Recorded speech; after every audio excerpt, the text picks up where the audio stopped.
Welcome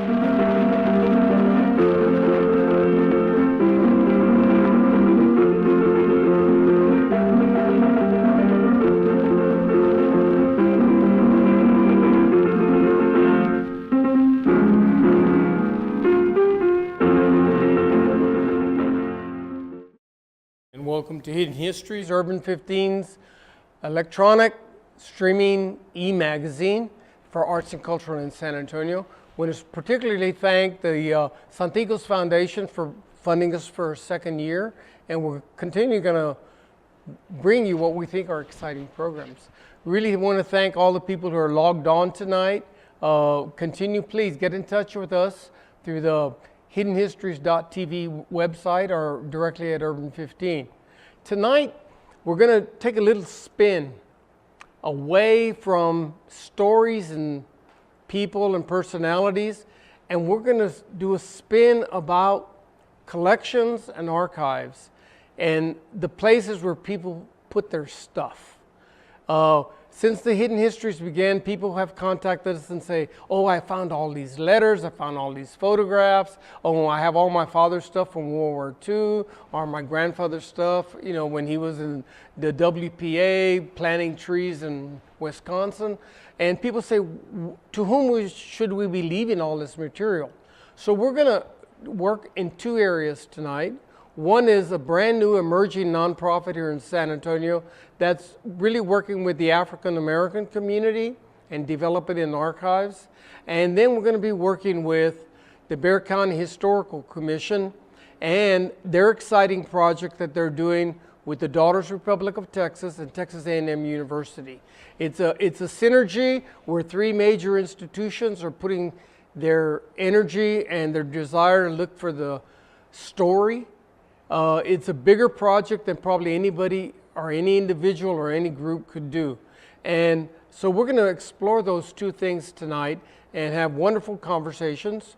We have 4 guests, 2 of them live and 2 of them that we shot pre-tape. We have Dr. Felix Almaraz, a PhD scholar, historian, well-known activist in the historic community, and he is heading the Bexar County Historic Commission.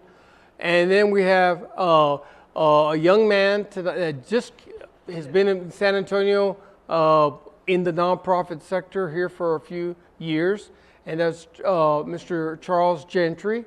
We have, of course, live tonight, Dr. Sharon Skobarcek, and then we have also Leslie Stapleton from Texas A&M.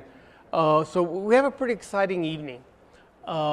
I do want to thank the people that did send emails in about that picture we had last month of a regiment from Mexico posing in front of the San Fernando Cathedral. And people are telling me they do think it's 1919, and it was the Mexican Army returning by train from New Jersey on the way to Mexico City when they stopped in San Antonio and took that photograph. So thank you for the information that we have. Tonight, the found photograph is from outer space, and it's a infrared photograph from 1979 of San Antonio. Everything that's red in that photograph was grass. Those are all fields. And all of that activity is mostly inside of Loop 410. The white areas are concrete, or buildings, parking lots, but all the red and the dark areas are either cultivated land or just wildlands around San Antonio. And what we're looking for is if someone can find an infrared photograph, satellite photograph from 2019 that we can superimpose on this, and we can actually see the heat of San Antonio and the development outside of Loop 410 that's happened between 1979 and 2019. So if you can help us, I'm sure someone's got a spy photograph of San Antonio out there. So please send it to us at URBAN-15. Go to the website and contact us and send us that photograph or a link to one. Okay, tonight's first guest will be Charles Gentry, and he is working with a 2-year project now. It's of a 3-year envelope, and hopefully it'll go on for decades beyond that. It's the San Antonio African American Community Archives and Museum. It's a new nonprofit here in town. It's working with grants from outside the state resources, and part of my appeal to you is get to know this young man, get to know his center, and you'll realize that every institution begins at a grassroots level. And I want to welcome Charles tonight, and we have a few minutes to spend some time. So welcome to Urban 15 Hidden History. Thank you, George. Thank you for inviting me. Okay, tell me, what is the project, and at the end of 3 years, what do you want to have accomplished? Well, thanks for asking. The San Antonio African American Community Archive and Museum, SACAM for short. It's a mouthful to say the full name, but every single word in the name means something. We're based here in San Antonio, digging up African American history going back to the earliest days of its settlement and literally mapping the history of African Americans in San Antonio throughout time. And one of the most important parts of that name is the community part, because it is a community-driven archival project where we're training local community members to become volunteers who will do oral history interviews, they'll do digitization of photographs, they'll invite community members to bring in what they have to document their own family histories or community history and make sure that we preserve it for perpetuity. And the archive part of that will be the digital archive, which we hope to be accessible to the entire world online through our web portal. And the museum is an ongoing project where we're located at the historic Sutton family homestead that we hope to turn into a historic house museum. Okay, this is a community-based organization. It has a board of directors and obviously must have an incredible volunteer corps. So what do you do to get people to volunteer and help you? That's a great question. What we are working on, we cannot possibly do it without volunteer support. We're in year 2 of a 3-year grant that's funded by the Andrew W. Mellon Foundation through the University of North Carolina Library System. There's a Southern Historical Collection based at the University of North Carolina who's actually leading this grant-funded project, and they've actually come here to San Antonio to help train our community members to use Tascam audio recorders, digital recorders, to conduct the oral history interviews, to train them on how to ask the questions, on how to follow up with community members to make sure we're getting the full story when we invite them in. We're also using digital scanners, and so community members can attend one of our history harvests is what we call them, and they will bring in old photographs, newspaper clippings, any sentimental items from their family that they want to share with us and have go into that archive. And it's all community members who will help them get it to us and help us digitize it. I've got some imagery from your organization that shows that you're doing a lot of outreach projects, some housing stuff, some open houses. When you started the project, was there a particular approach that you wanted to use, like public libraries, senior homes, or what kind of locations do you prioritize? Well, I have to give credit to Mr. Everett Fly, who is a local Good man. Architect and landscape architect. He's also a National Humanities Medal winner. Was awarded to him by Barack Obama in 2014. And he, as a landscape architect who's here from San Antonio, he's actually just made some discoveries here of African American burial sites, of other historic locations, and so out of his research, it's sort of grown and evolved. He's also worked on other projects across the country, but here in San Antonio, there's a special meaning for him since it's his hometown, and the rest of the community has gotten behind that to prioritize not only African American burial sites, but also to get beyond the myth of the African American community just being isolated on San Antonio's east side. So what we're doing with this mapping project is actually finding settlements on the west side, on the south side, on the north side, and even burial sites on the west, southwest, and north side that people really didn't know about. Well, with Dr. Fry's work, one of the things that I noticed in recent years has been the fact that he's been able to find burial sites that the developments are all around them, and there's not even roads to many of these sites any longer. And it's ironic that the Native American population of San Antonio and the early Hispanic population of San Antonio, we kind of know where everything's at. It's just that the city was put on top of it. Right. Yeah. And with this particular situation, you don't exactly know where the sites are, but people have given them the respect of boundaries. And so, you know, it's a different...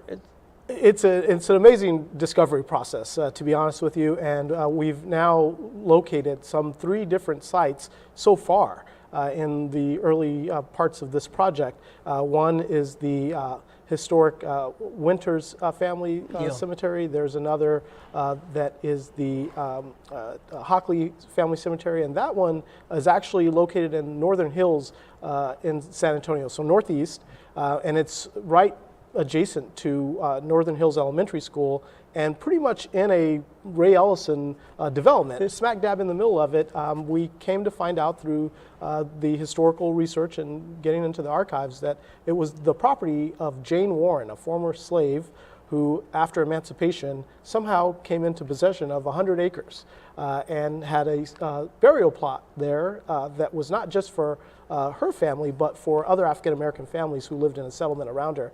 It's a long story, but a current resident in that neighborhood walked by this, empty lot on a daily basis, walking his dog or his children, and he wondered what was there. And he did a little research, found out that it may have actually been a burial site, and contacted Mr. Fly, and that's where we came in. We got some 200 volunteers to come out and help us back in October. That was a great to article. help clear that. Okay, land. so there's somebody watching us tonight, and they say, how can I help? How can I be participate in this? What do they need to do? Well, they can visit our website, sacam.org. That's SAAACAM.org. And you can sign up to help us as a volunteer, or you can send us a donation to support the work that we're doing. Like I said, we're only in the second year of that grant, but we are planning for an upcoming major fundraising event in April during Fiesta. We're going to have the SACAM Fiesta Family Blues Festival at the Wheatley Heights Sports Complex. We're going to have Michael Ward, the great violinist here from San Antonio, to help raise awareness not only about the organization, but also about the ways in which community members can get involved and help us achieve what we're trying to do. Going into the 3rd year of the project, we're also going to be launching heritage tours, African American heritage tours here in San Antonio. We've partnered with Visit San Antonio to be a part of that, so they can visit our website on VisitSA or visitsanantonio.com and also connect with us and find out more about the tours that we'll be offering, any open houses or other events that we'll be doing. So you have this 3-year project in mind, and you're pursuing that there in your site, there on North Cherry. Yes. What can we do as a community to make sure that it's a 4-year project? Well, 4-year project, 5-year, 10-year, 20, 50-year, we're going to be around for quite some time. We're located in the Dignity Hill Historic District right there at 430 North Cherry. A very remarkable family built that house in 1896. It was the home of Samuel J. Sutton Sr. He and his wife Lillian raised some 12 children there who all went on to become very prominent in their own right. Long story there, we don't have time to get into, but we want to preserve that family's legacy, but also the legacy of the community. We know it's a changing neighborhood. There's a lot of growth, a lot of development that's happening there, but we want to make sure that the community remembers where that neighborhood came from and also has a active part in determining where it's going to go in the future. Well, come back at the end of next year and tell us exactly where you're at and how this was helpful tonight. Appreciate you giving us this time because this organization, we really are looking for those hidden histories, And they could be in a shoebox, they could be in the bottom of a drawer, they could be stuck inside of somebody's book. And we really need to be able to just let each other share content and materials. So, Charles, good luck. Just scratching the surface. Stay tuned for more. Okay. John's going to go real quickly. We have Mega Corazon coming up here in the month of April, our Hidden Histories. And we want to show you an excerpt from a previous Mega Corazon.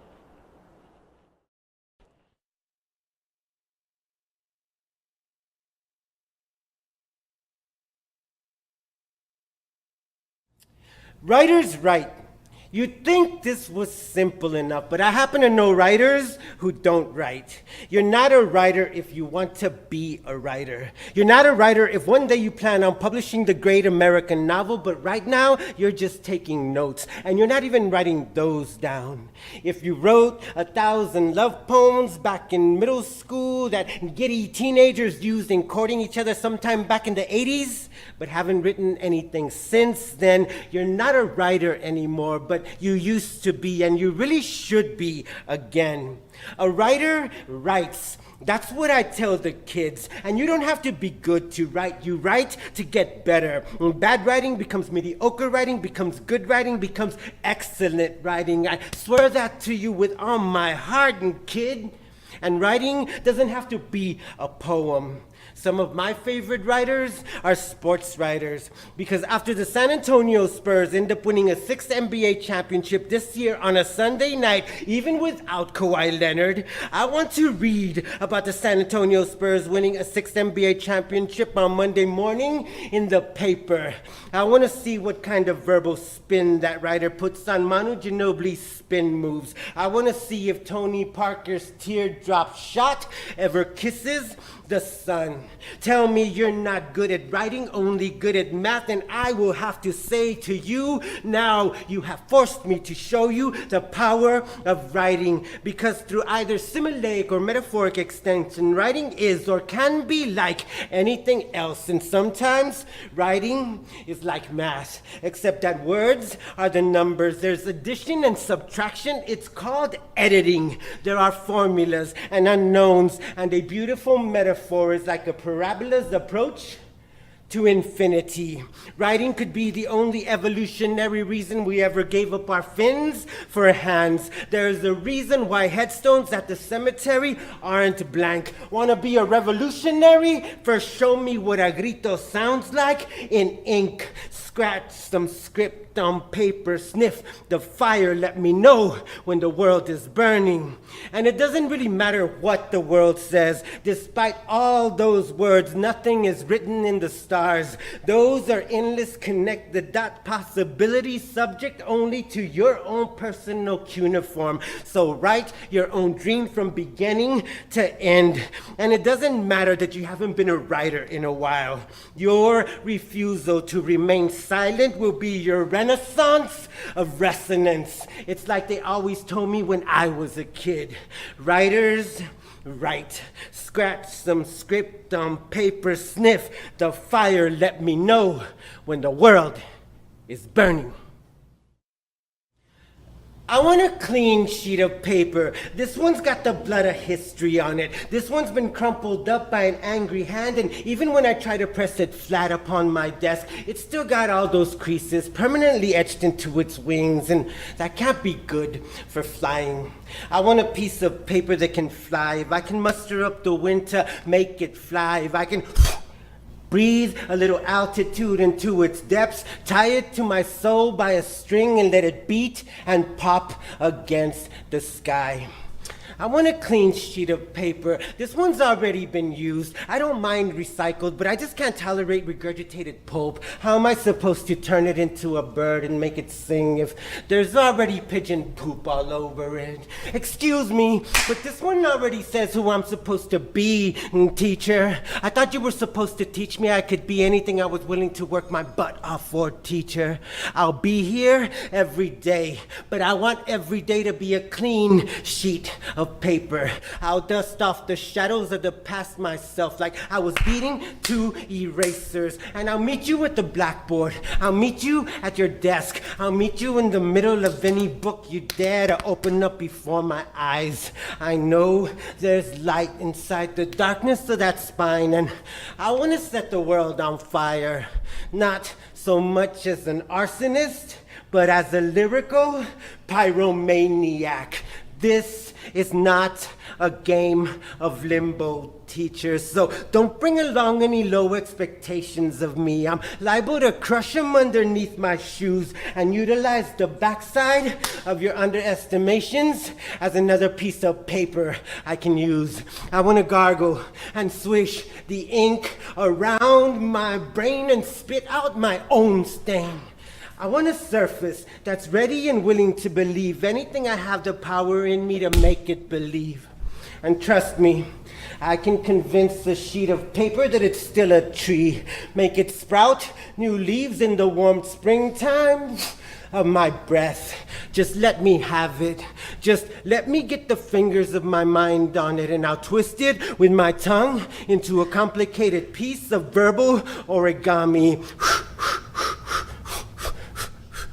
Here's a poem that's a boat you can use to sail the stars. Here's a little swan who never sings its final song. And this poem is an acrobat who trusts eternally in the invisible hand of love to always catch it when it falls. Don't let me hit the ground, teacher.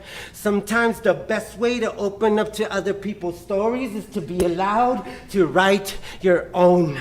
All I'm asking for is that clean sheet of paper. I want to gargle and swish the ink around my brain and spit out my own stain, because every hour of our living dares us to leave a mark. Thank you.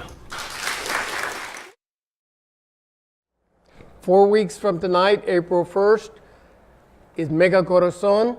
It'll be our 7th annual poetry marathon from this very building. And invite you to come on. We're going to have special session this year, 10 a.m. to 1 p.m. Central Standard Time. It's going to be a middle school and high school oriented poetry festival. So Mega Corazon, Hidden Histories, April 1st, 2019. Now, we do have a special guest tonight, and Dr. Sharon is here tonight. I can say Miss Sharon, and she is a wonderful asset to this community. She is a member of the Bexar County Historic Commission. She's a member of, former president of the Daughters Republic of Texas, and now is spearheading part of this amazing relationship that is occurring between Texas A&M, the county, and the Daughters Republic of Texas. And this is an organization that has probably one of the deepest archives in the state of Texas. And it's an archive that anybody can reserve time. You go in there and you can actually study some of the earliest Texana history that you'll ever find. So, Doctor, thank you very much for coming tonight.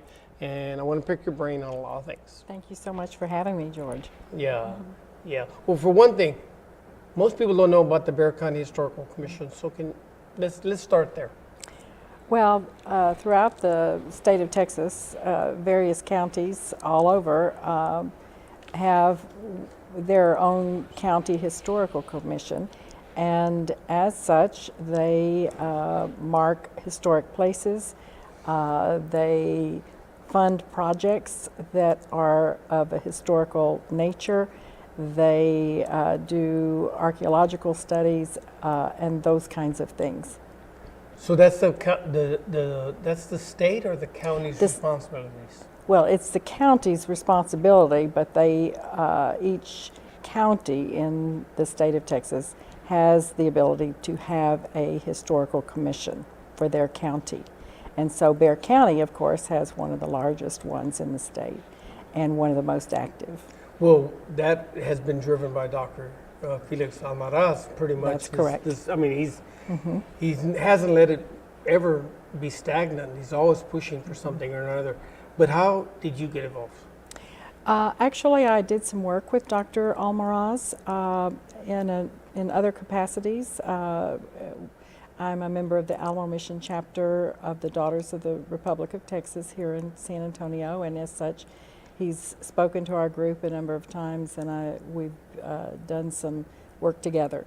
And so he appointed me as an associate member and also as chair of the History Appreciation Committee.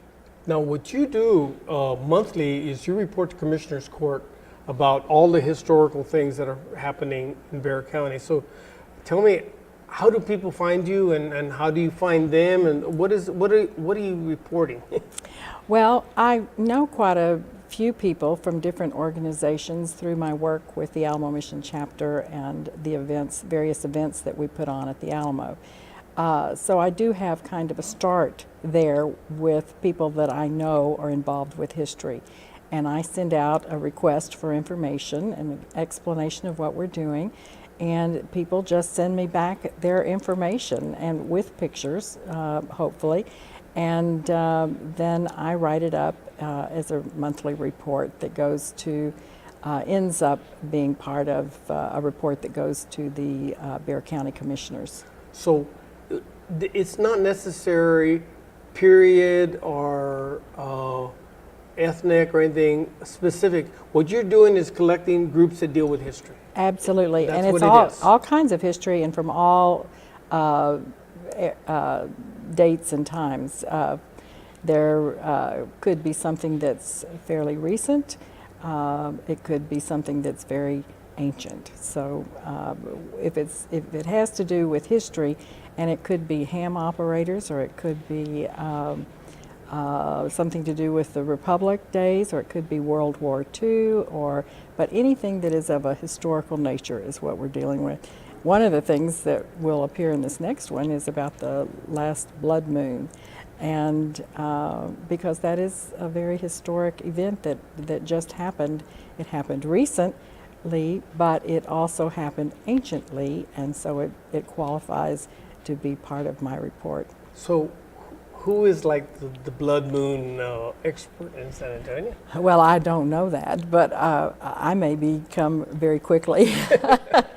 Yeah, because that was quite an event. I mean, our entire neighborhood was outside lying in the grass, watching Absolutely. it. And I'm sure there were sites all over the world, and all of it had that experience. Now, Bexar County, do they fund the work to go out and find this, or is this pretty much a volunteer thing? This is a volunteer thing on my part, and I was assigned this task as part of I was placed as chairman of the History Appreciation Committee, and my committee decided this is how we wanted to handle history appreciation. San Antonio is a wealth of history. I doubt that any other community has as much going on as San Antonio does. Almost every day there are reenactments of some historical period or time, lectures, discussions. It's just going on everywhere, every day in San Antonio. So by bringing various people together and information together, and to be able to put it in one place, it really does highlight the work that San Antonio does in the name of history. Okay, now you have your feet over here with the Bexar County Historical Association, and then your feet over here with the Daughters. And there is something going on right now that is pretty amazing with the county and the Daughters and Texas A&M, kind of the glue. So can you just give us a little hint, and then we can move on to Leslie? Sure.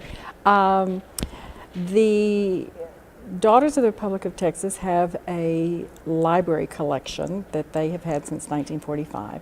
And recently they made a transition to leave the Alamo, and Nelson Wolff actually was instrumental in bringing Texas A&M together with the Daughters of the Republic of Texas and Bexar County to house this fabulous collection of over 38,000 pieces.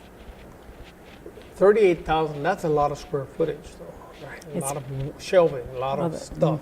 Right, that's correct. And so the old Federal Bank building that had vaults became the property of Bexar County, and it was a perfect place for archives. And as way I understand it, is that building has many floors underneath as well, right? They have vaults underneath, and that building was designed to be able to incur a nuclear blast and still stay intact. Well, can it endure Fiesta Week? I think it has for many years. Okay, well, we had the privilege of some of us of going down to the archive building the other day, and Ms. Stapleton, the librarian, gave us a real quick tour of what you have in that collection and the way you present it to the public. Because the public doesn't really know what's there yet. It's only a couple of years, 2 Right, years? that's correct. Okay, so let's look at a little bit at Leslie Stapleton's presentation to the Hidden Histories crew. Texas A&M University San Antonio, the University Library, has their archives and special collections here in the Bexar County Archives building. And we have this gallery space, which is called Presidio Gallery. And then, as always, we have Texas history items on display, specialty items like, well, fun items from the DRT collection. So this is the case that's on early Texas medicine, and one of my favorite things in the case is Mrs. McKinney's cookbook. In her cookbook, she has both recipes and home remedies, which are kind of fun. So it's open to how to cure a sore leg, how to make soap, and how to cure beef on the same page. So in this Texas Independence case, there's two really important items from the DRT collection, one being this broadside of the Declaration of Independence, the Texas Declaration of Independence. When Texas declared independence from Mexico on March 2nd of 1836, they immediately went to the next town over where the printing press was, to print up the copies, 1,000 copies in broadside form to spread the news. When they got the first 100 of those done, though, they realized that they had made a mistake and left off the names of the men from an entire district. So they stopped the presses and fixed that. So of those first 100 that have the error on them, there's only 13 known to exist today, and we actually have 2 copies in the DRT collection. The other is the Maverick Declaration that came to us about 2005 from a direct descendant of Samuel Maverick, and that one actually has his handwritten notes on it. We have over 1,000 maps, about 48,000 photographs, at least 20,000 or 21,000 books all on Texas history, just about any aspect of Texas history. So the DRT collection focuses on Texas history through 1900 and San Antonio and the surrounding area through 1950. This letter from Daniel Cloud is a real treasure. Daniel Cloud was one of the lesser known defenders from the Alamo. In the letter, he lays out, it starts out very personal, and then he lays out his reasons why he's traveled across the country and stopped in different places, and why he's moved on, and what he's heard about the Texas Revolution and what's happening, and why he's willing to go there. And of course, he and Peter James Bailey both died the morning of March 6th at the Battle of the Alamo. The letter made it back home to Kentucky to his brother, and the family cherished it for generations. And in the 1970s, at a Cloud family reunion, they donated the letter. So this is the vertical file rooms. These are the clipping files, which we have collected for years and years, have collected clippings files from newspapers. And also people donate information to these files that just their research notes often get donated to these files. So they're topical files, again, on Texas and San Antonio, Texas history through 1900 and San Antonio and the surrounding area through 1950. So this is the reading room. This is where researchers come when they make an appointment, and we bring items up from either the vault or the other rooms for them to use for research purposes. So this is the vault where the collection is housed. We have it is climate controlled, so this is where the majority of the collection is housed. It's not county, so this is all, so the university's collection is a very small portion because it's very young and growing. The rest of it is, the majority of this is DRT collection. We've got a shelving for books specifically, and then we have a little bit larger shelving for the manuscript collections and maps and oversized items.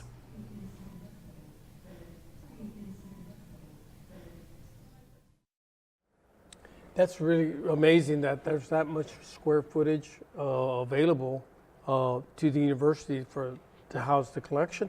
You know, what are the long-term plans? Because people keep saying that they want to make the Bexar County Archives as a research facility that is a very diverse and a very transparent place where people can find knowledge. What's the plan to do that? Because that's a pretty ambitious concept. It is an ambitious concept, and there are a number of floors at that Bexar County Archives building. Right now, there's room to grow for other collections to come in, and I'm not privy on exactly which collections are being considered and how the future will expand. But the DRT collection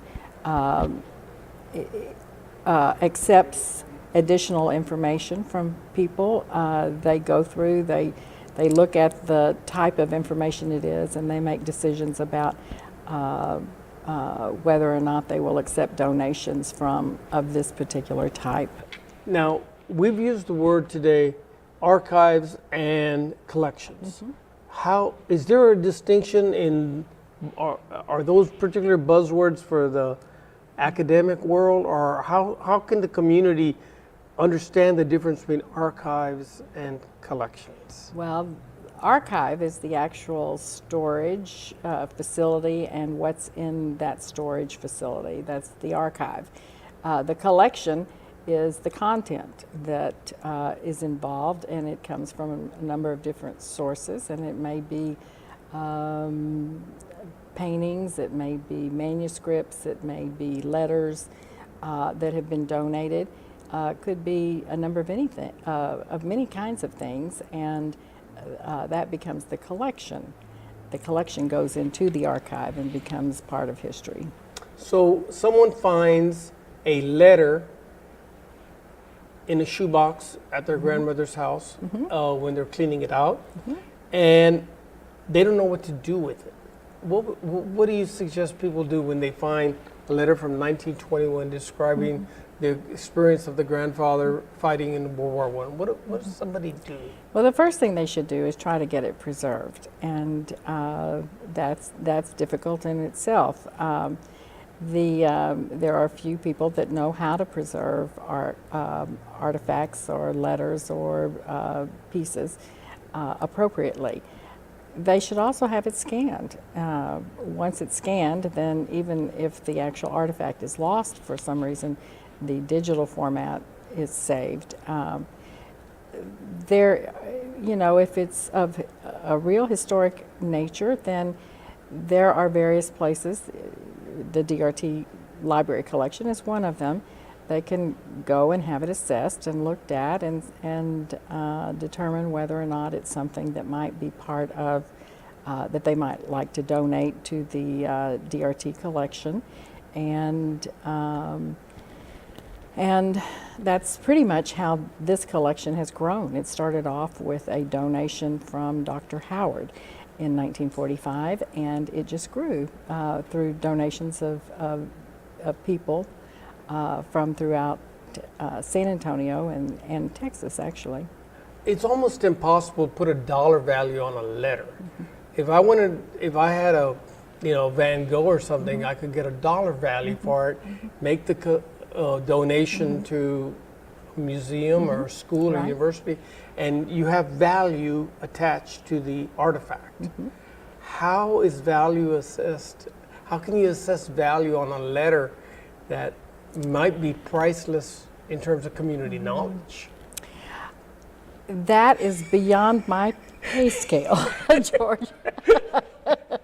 So I am not an appraiser of items such as that. But I think it depends on the specific value, who it's attached to. You know, if things are always more valuable if it's attached to someone famous. Or, but there's also people that are not famous. They just have insights into what's happening in a particular time. An everyday person's insight would be valuable as well. So, for instance, that Daniel Cloud's letter to his folks, he was just an everyday person at the time. Today, he's very famous because of his letter. So it just depends, and you would have to talk to an actual appraiser to figure out exactly how that's done. Which kind of brings us to the point of Dr. Almaraz, in the sense that he doesn't think history exists unless there's a paper trace, you know, a deed, a survey, a baptismal record, a death record, you know, a lawsuit or some kind of fine, and all of these things are put into the public record over time, and then he creates his vision of what was history based on pieces of paper and all that kind of research. So we never know which piece of paper is actually valuable. A given receipt on a given day is an important historical document. History actually changes, believe it or not. I mean, history that happened. But as we learn more about history, history begins to change based on our insights and our understanding of what happened. And so, yes, all those deeds, all those documents are very important, but also people's understanding through letters and communications, those become important as well. As historians, though, grapple with reality and changing social norms that are contemporary, and they have to put history into some kind of context. I see the value, though, of the piece of paper, because you can't argue. You know, this man bought this on this day, he sold this on this day, and you know, he got married on this day, and his children, that kind of stuff. But it takes a lot of space. I mean, I just saw those bookshelves there. That's a lot of space that we occupy if we really want to look for historical reality. Right. That's correct, and that becomes a problem because there are many pieces of communications and items that people may have at home that might be really important and might be important to a collection, but space becomes a huge issue in these collections. So yeah, and I don't have the answer for that, and most museums and collections are grappling with that particular issue right now. Well, this kind of is one of the reasons why we tried to put two organizations into the same evening, because as an emerging organization, they have the SACAM, there's 3 A's in there. They are going to deal with a space problem that may be different than the actual artifact, because the owner never gives them anything. They're going to digitize it, and it's going to be up there in the cloud, you know, and that's a different kind of reality than being able to touch the document. Exactly. And touching the stuff really is. It's important too. It's very important. Yeah, it's that tactile knowing. I mean, I remember one time seeing a desk at Monticello that Thomas Jefferson used to write letters at, and just realizing that, you know, deep down those pencil marks and stuff embedded into the wood is Thomas Jefferson's and his thoughts. Anyway, I think that we are ready to hear Dr. Almaraz and his theories about what is history through archives, and talk about a character. This man has really helped help us understand San Antonio. He's the master.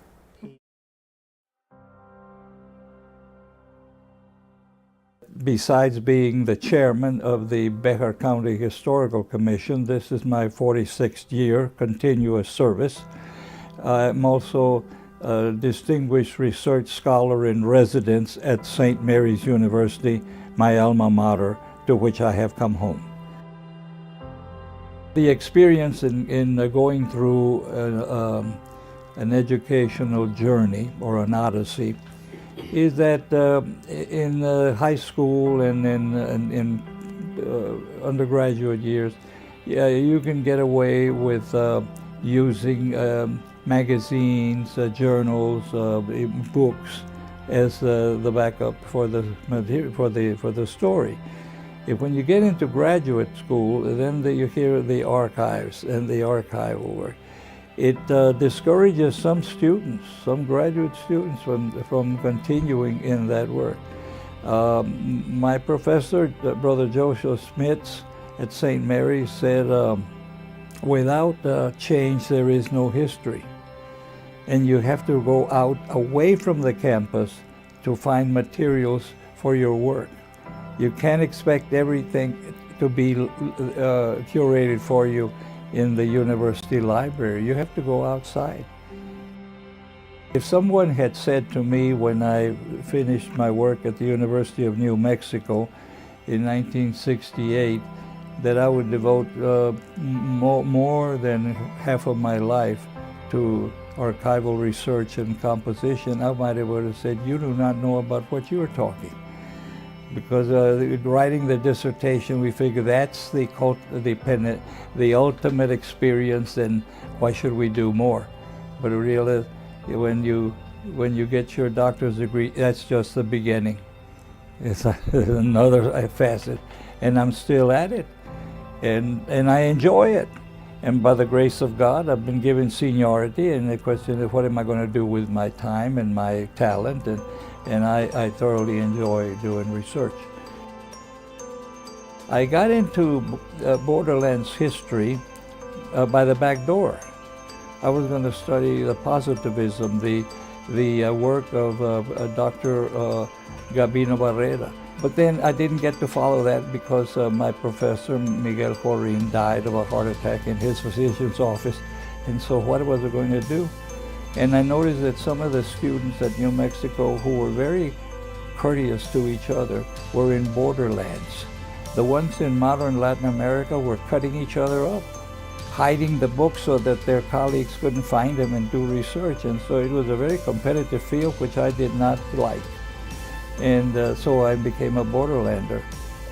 Borderlands history was defined by, the father of Borderlands history was Herbert Eugene Bolton, who was a Yankee from up in Wisconsin. Then he asked questions about why are the streets here named Guadalupe, and you have over there named Brazos, and you have San Antonio. Why are they, and those who were there said, I don't know, it was that way when I came here, so that's the way we deal with it. But someone said to him, you ought to go to the border, cross the border and see what you find over there. And that led to a new realm of history or research for Bolton, in that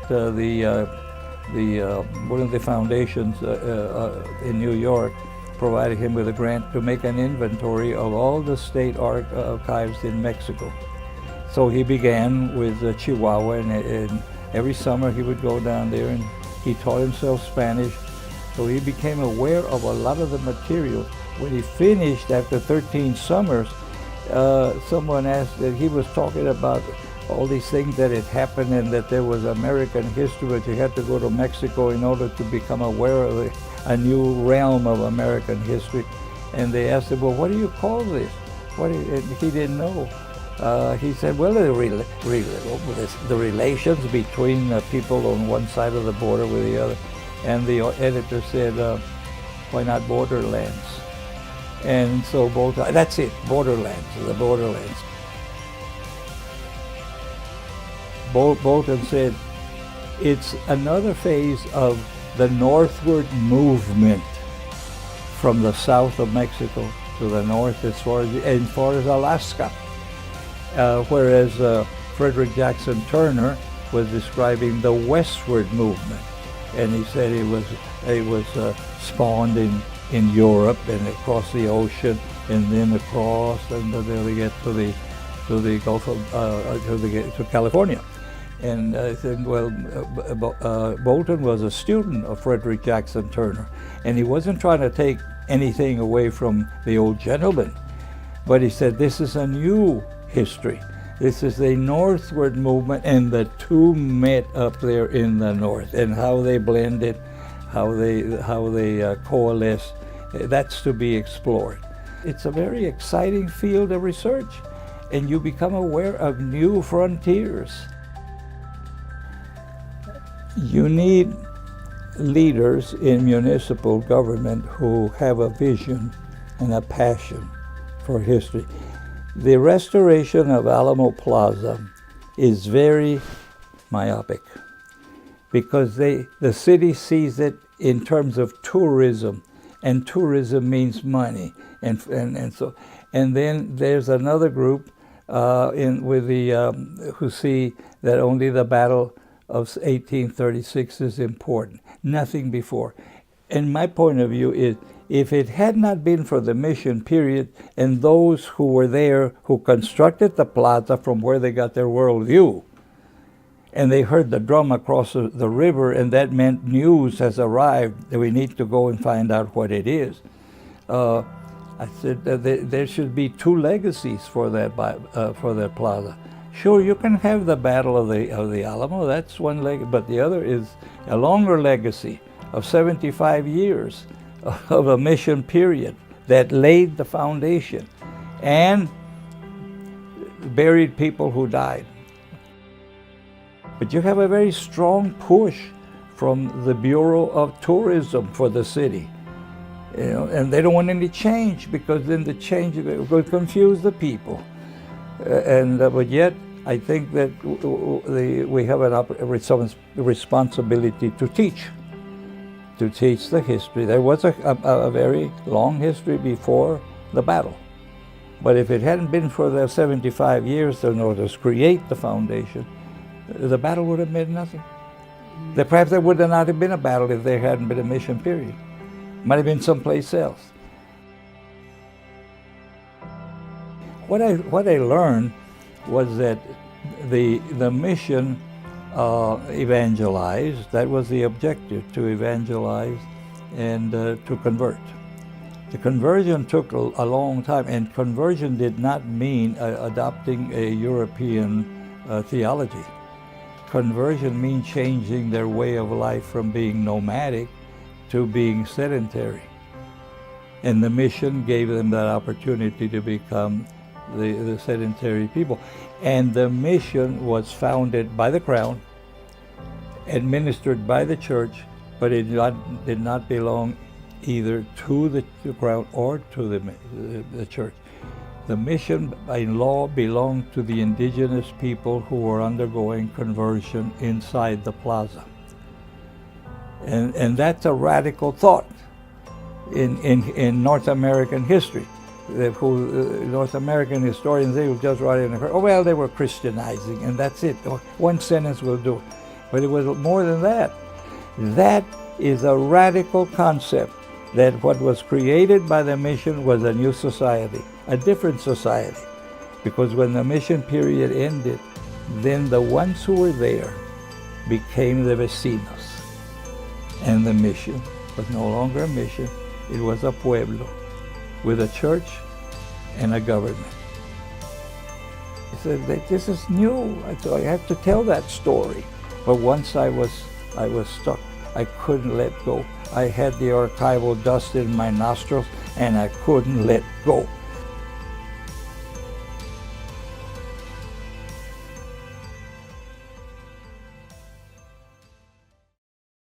I hope you've enjoyed tonight's Hidden Histories. And again, we took a little spin from the previous ones.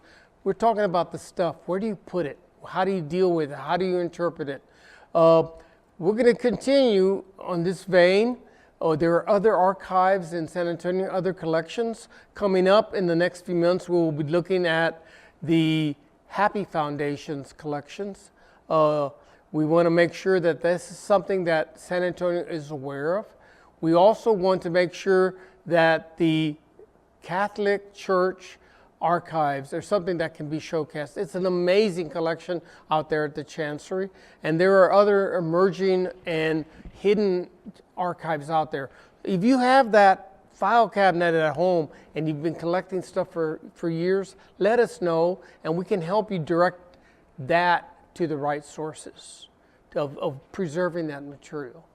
Well, April 1st now will be Mega Corazon, the poetry marathon as part of the next Hidden Histories. In May, we're going to take a very, very sensitive and quick look at how San Antonio was a pioneer in special education for children.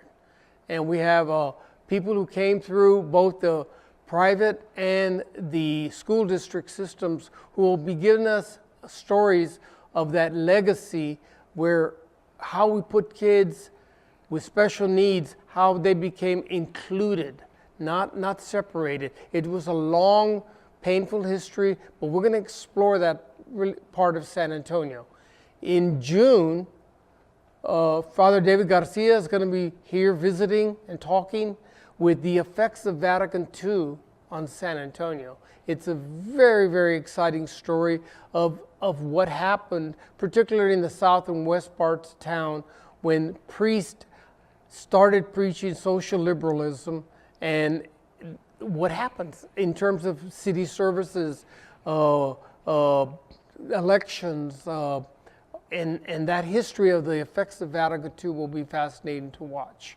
So, thank you very much.